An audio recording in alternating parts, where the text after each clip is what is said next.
Hello, everyone. Welcome to episode 3 of Anthropology Around You. In this series, we talk about certain anthropological concepts which are going on around us and put a little perspective to them. Today, I'm going to talk to you about the issue of same sex marriages in India. If you can recall, this issue has been at the center space for a very long time when the Supreme Court heard a lot of petitions in the last month, right? So let us discuss what is the backdrop of this issue and what were the propositions.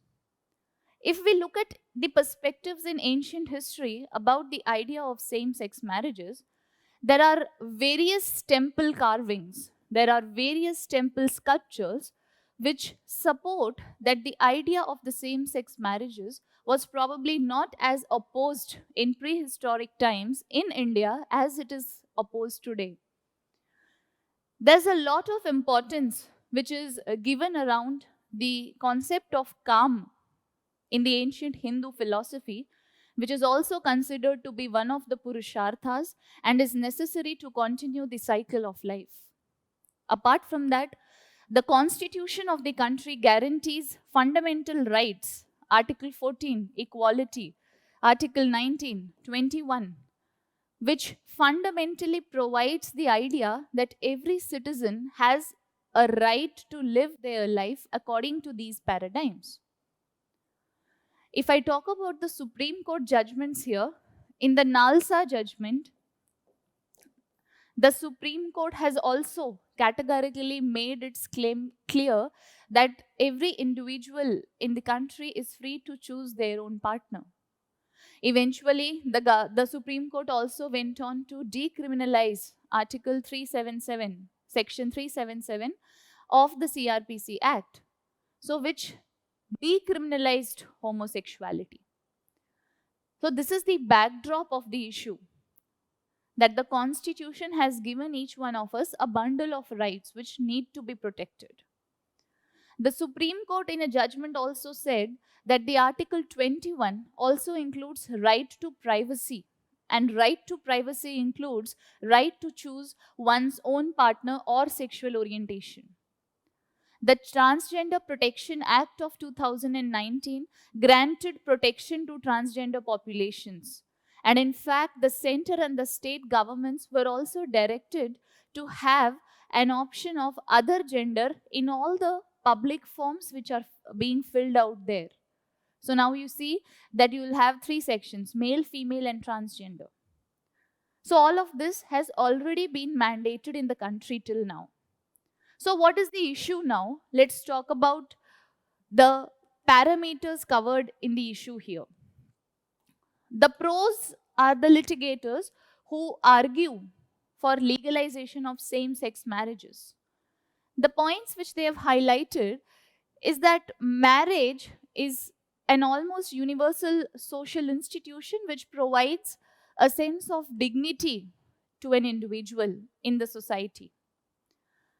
And more important than what is a set of rights, what Menaka Gurusamy said, bouquet of rights are provided to two individuals who are a part of a marriage. And what kind of bouquet of rights were she highlighting to? Rights like nominating your partner in an insurance policy, right to adopt a child, right to own property together, right to open a joint account. Therefore, the case argues that right now, because of same-sex marriages not being legalized in the country, people who are of same sex and are in a relationship living together are finding it very difficult to have access to these parameters, specifically in the wake of COVID-19, where people were not able to nominate their partners as insurance nominees.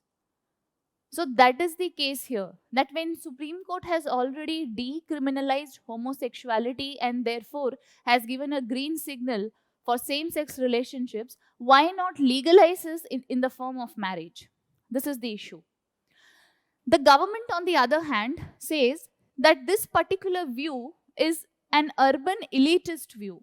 These are the exact terms which were used by the Solicitor General, highlighting that in the backdrop of rural India, there will not be people who will support this paradigm. And this is only a small section of urban people who are supporting this and are wanting to fight for this. The second point which they say is that a lot of laws will be impacted if this judgment comes into being, because there are about 162 judgments which includes the definition of marriage between a biological man and a woman. So therefore, this judgment will bring about a lot of tampering with the already existing legislations in the country. The third point which they have brought out is that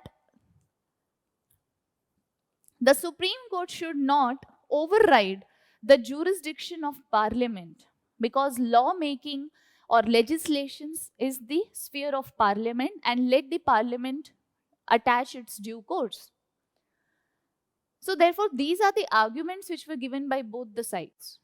And on the basis of the hearing of petitioners from both the sides, the Chief Justice of India has also said that there's a difference between implementation of the law and internalization of law, indicating that the Supreme Court might provide for implementation of same-sex marriages by way of validating that particular paradigm.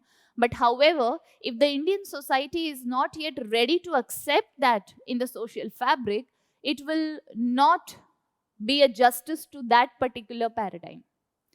For now, the Supreme Court has reserved a judgment for this particular case. Let us see what happens next. Thank you.